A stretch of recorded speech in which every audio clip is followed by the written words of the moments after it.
The wicked fairy, the mistress of all evil. The villain of Sleeping Beauty goes by many names. But where did she come from? Mirabelle Spinner grew up in a tower with only spiders, spindles, and stone walls for friends, while her mother spun gold for the king.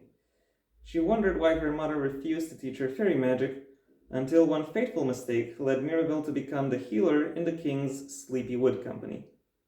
Drained from years of waking soldiers from a cursed sleep, Mirabelle must now choose a new canvas, a man whose life she drains with a dagger to fuel her healing powers. A ritual binds her to Bezarian Dumont, who loathes fairies for the fires that left his family impoverished and his body riddled with scars. His burning hatred causes Mirabelle's enchantments to wilt, leading the king to threaten her mother's life. Bezarian can only see Mirabelle as a beautiful spider who strings men along her web, while Mirabelle considers love a weakness for the king to exploit. With their families in danger and soldiers rotting in a death-like sleep, the pair must learn to trust one another before the dark magic spinning in Mirabelle's soul unravels once and for all. The wicked fairy never asked to become a monster. Hello everyone, and welcome once again to the Heir's Lair. I'm your host, Jonathan Taylor. For the first time in over 2 years on this channel, I'm actually sitting down because, new camera and I'm trying out new setups.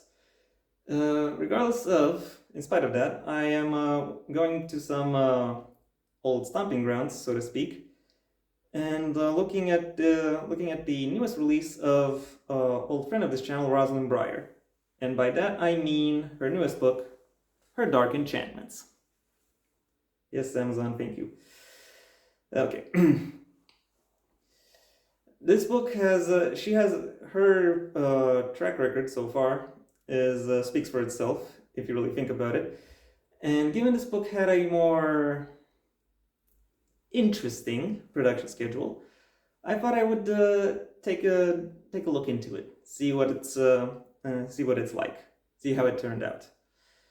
The TLDW for this book is, I am actually positively impressed. Rosalind has managed to put a lot of wit and creativity on display with this book, and she has managed to sneak in a lot of surprises and a lot of strong points of her own writing within this book, making it interesting, distinctive. I can go towards thrilling and noteworthy, even if not always praiseworthy. Still, I will recommend this book for anyone who is looking towards fantasy romances or fairy tale villain origins, because when it comes to that aspect in particular, the fairy tale villain origin, this book actually has some interesting twists that it can take its readers on. Anyway, enough beating around the bush, it's time I actually delved into it. The plot of this book mainly follows two characters, namely the ones that are mentioned in the synopsis as well. Bezarian Dumont, a soldier within the Sleepy Wood Company of King Sylvain's army, and Mirabelle Spinner, a healer working within that same company, who specializes in a particular kind of healing. The two of them are persuaded to work together after a certain ritual reveals that they should that is what they should do. And during their interactions while they work together, their impressions of each other end up changing, which in turn alters their goals and the ways they seek to actually fulfill these goals. I can't really give too much more away because I have as few spoilers as possible policy, so I can't really go too deep into the actual weave of this book's plot. But there are some loose threads that I want to touch upon in talking about it. Chief among these loose threads is actually Bezarian himself, because if you actually think about about what this book is trying to do, namely being a villain origin, well then the character who ends up becoming the villain is always going to be the focal point of the story. So this is very much Miravel's story. Always has been, always will be.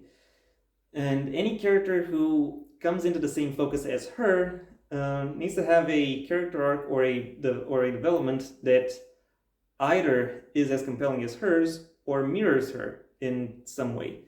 And unfortunately, Bazarian's arc does neither of that. He starts out being prejudiced towards her. However, that prejudice is resolved around the halfway mark of the book, or even earlier.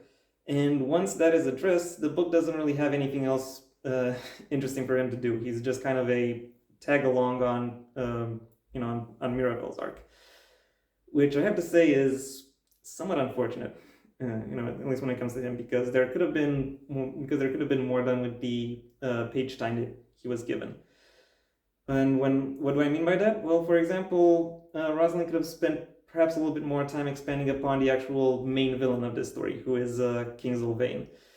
He is portrayed as being generically greedy and cruel, and I do commend the fact that this book actually manages to show what exactly his reach is and exactly what it is about him that makes him menacing. But beyond that, there really isn't enough. There isn't really enough within the story to make him interesting. Like, the readers don't know or aren't presented with any information about whether or not he is cunning or charismatic or anything else. He's just very much a generic threat. And in case you're wondering, yes, King Sylvain is meant to be the king from the fairy tale. The other characters who show up in this book that are mentioned in the fairy tale do also have their own interesting setups through which they could play villain or antagonistic roles. But of all these characters who are set up to be villains or antagonists, it is really only new character Filou, who is a god of nightmares within this new setting, who actually has his potential explored. So yeah, I have to say I am a little bit disappointed by the fact that Rosalind didn't really utilize her character's potential when it came to developing her books. That being said, the characters themselves are actually quite well developed, and they are intriguing to read about and interesting to follow. The comrades in arms that Bazarian has around him, or Bazarian, I'm not exactly sure how you pronounce it. Anyway, his comrades in arms are all distinctive, and they all have their own proclivities, mannerisms, and appearances that make them interesting enough to follow. The other fairies, aside from Miravel, are given quite a few things to focus upon. So you get a good insight into what they are like as well. But the one thing I really want to, the one thing that I think Rosalind did best when it comes to the character work within this book is how well she is able to handle the deceased characters.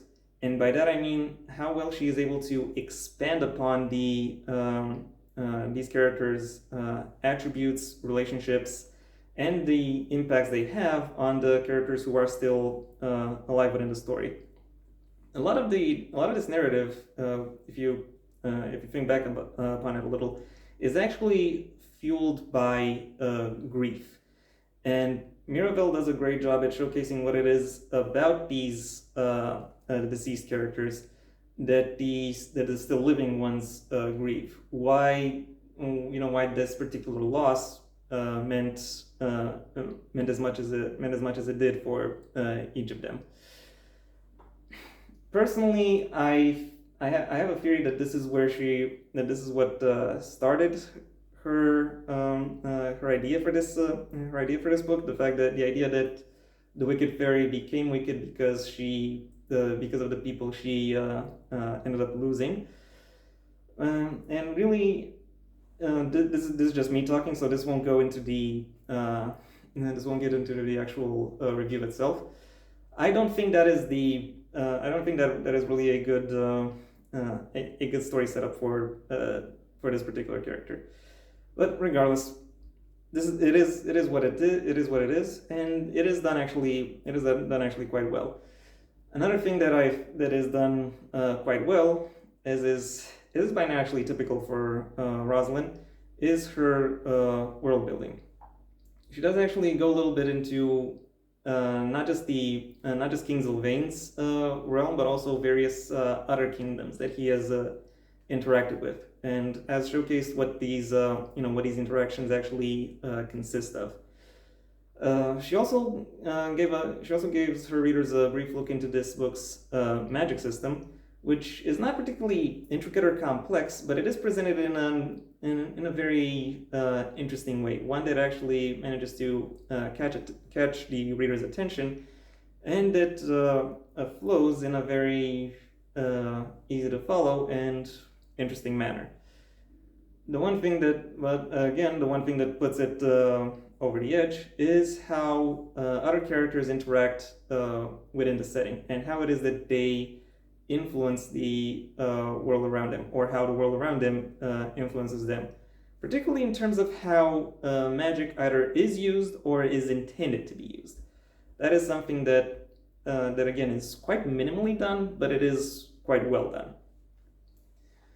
Overall, while I have my issues with some of the loose threads that are present within the tapestry that describes this book, the actual compositional and weaving work is quite well done, and the various facets strewn throughout make for a very interesting reading experience. My final rating for her Dark Enchantments is a 4 out of 5. And that was my review. Thank you for your attention. If you enjoyed it, well then please leave a like, maybe even share this video wherever you think others will enjoy it as well. If there is anything you'd like to add, either to my review or to the book itself, that's what the comment section is for. And if you want to see when my next video gets released, sorry about that, please subscribe.